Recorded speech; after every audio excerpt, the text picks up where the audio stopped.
almost like cowhide. It was, it, the walls of the bladder are supposed to be super thin and, like a water balloon. And it was literally so thick, it was like cowhide. Like it could stand up on itself. And that's a sign that this has been going on for a very, very, very long time. Even before he blocked, he was probably just really inflamed without you guys, realizing what was going on in there. And I don't know if that's just from cystitis or if there's some other pathology going on. So it took a little sample of the bladder wall. We're going to send it in. There was also this strange structure that I showed you guys on the ultrasound that we found. It was kind of this firm, lobular. It looked like tissue, but I guess it could have been a really old blood clot with mucus in it. We're going to send that off too. It was about the size of a quarter, except it was round. And was it circular? So we took that out. It's circular. We took pictures of it, so I can show you that. It looked like a walnut. It had kind of a weird irregular surface. It looked like it could be tissue. Clot. It could just be.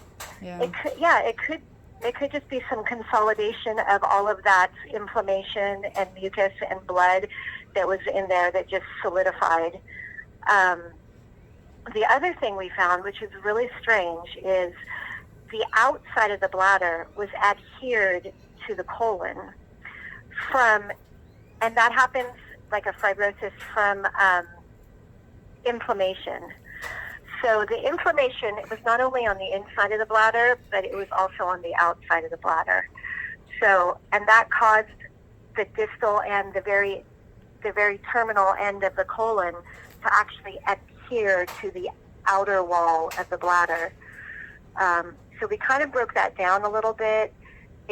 It doesn't look healthy at all, and I think we're gonna need a little bit of a prayer, a lot of anti-inflammatories, steroids, and antibiotics to see if he can get through this.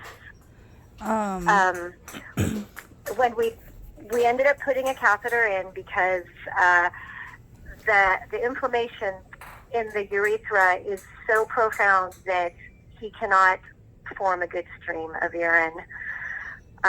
So in order to keep it from obstructing again, we're going to have to leave that catheter in there and try to address the inflammation with some steroids to see if we can calm that tissue down enough for the urethra to open up and allow urine to pass.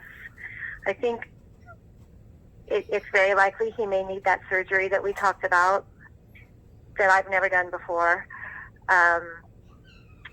And I think that's not something that I would actually even do until all of the other tissue is healthy and he's passing urine. Okay. Because what that surgery is it replaces the very end of the penis with you make a separate hole so that the larger part of the urethra is actually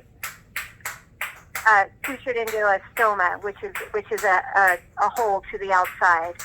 So you basically kind of make a boy into a girl, sort of thing. So so the distal part of that urethra, right at the penis, is eliminated, but the more inner layer of the urethra, which is usually larger, is sutured into an opening like a girl, so that they're able to pee. But right now, it is so closed up that I don't think that surgery would be successful until we can get all that inflammation down. Does all this make sense? Or no, it does. No, with the year that we have had, trust me, nothing could blow our minds anymore at all. Yeah. So what I did notice is I was going through. So Remy used to be bigger than Billy, and Billy's huge. And so, and we noticed that when we moved from Texas to here, which was about, let's say, April, May of last year, because he was clearly way bigger than Billy. And now all of a sudden he's smaller. So could that, would a year and a half be when this started, or? You know, I'm not sure. I mean, or when those, when he got trapped, when he got kidnapped. I have no guess. Because that's when. I'm sorry. Say that again. When he, what we call it, when he got kidnapped, when he got trapped in that apartment for those 4 days, and after that he just was different. How long ago was that? That would have been a year right before we moved here, the summer before. So he was maybe like a year old. So he was a year old there. It was before he got neutered, actually, though. Yeah, it was before he got neutered, huh? Yeah. That's interesting. I mean, it's hard to say. I mean, a lot of cats that have cystitis. Did the neutering cause it? It is initiated by stress. In a lot of cases, some cases it's just an unknown cause. But I mean, it's hard to say. I would say that the time frame matches, because I don't think this kind of inflammation would occur, within the last few weeks that you've noticed. Right, yeah. I think this has probably been going on for a year. Okay, so a year was when he started dropping the weight. 2 years exactly would have been when he got trapped. Like those for those days that actually fits. That kind of fits what I've seen. I think the amount of pathology and inflammation and just the scar tissue that I saw during surgery is representative of something that happened that's been going on for a very long time. So is any of this stuff like honestly, so like right what's now, the worst thing, honestly? Like, just I'd rather just be blunt instead of like, I do better that way, especially with everything else that's gone on, just full blunt. Like, what do you think is the end result or outcome or all of the above? Well, yes. Okay, so I think right now it's too soon to say yay or nay. I think he's waking up right now really nicely from surgery. Okay. His catheter is actually patent and flowing. Okay. So I think the next 3 days are going to tell us a lot.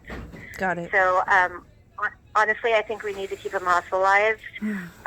Either here, or I can bring him home with me, or we can send him home with you at night and then have you bring him back in the morning, so that we can make sure that he's getting his meds. And God, he is amazing. He's looking bright right now. He is just an amazing cat.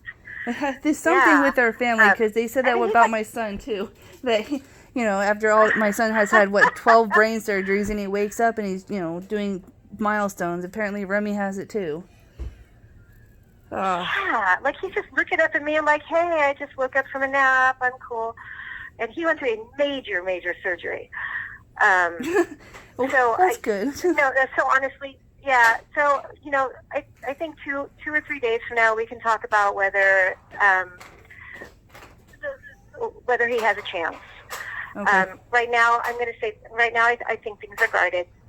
Okay. Just because I don't know if we're going to be able to get him healed up.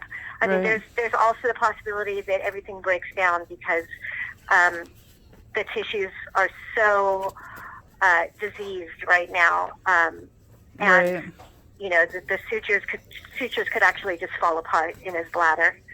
So I think we've got a good 48 to 72 hours before we can even say that he's out of the woods. Got it. No, that makes sense. Okay. All right, Alex is over with Morgan. He can't handle this stuff anymore, so. So what I'd like to do is keep him here overnight. Unless you really want to bring him home, I wouldn't advise it. No, that's perfectly fine. We have, our son, has to have his major brain surgery, starting next week. We have to plan it, and if Remy is better there, there's a lot of, Yeah, everything's happening So right now. Yeah. I'll probably bring him home with me tonight just so I can check on him and make sure he's doing okay. And then I'm going to bring him back to work in the morning. And then I'll call you with updates, as things, are either progressing or declining. Okay. If you want to take my phone number down too, that I'm probably more, I answer the phone a little bit more while Alex is at work. Yeah. Hold on, let me write down your number.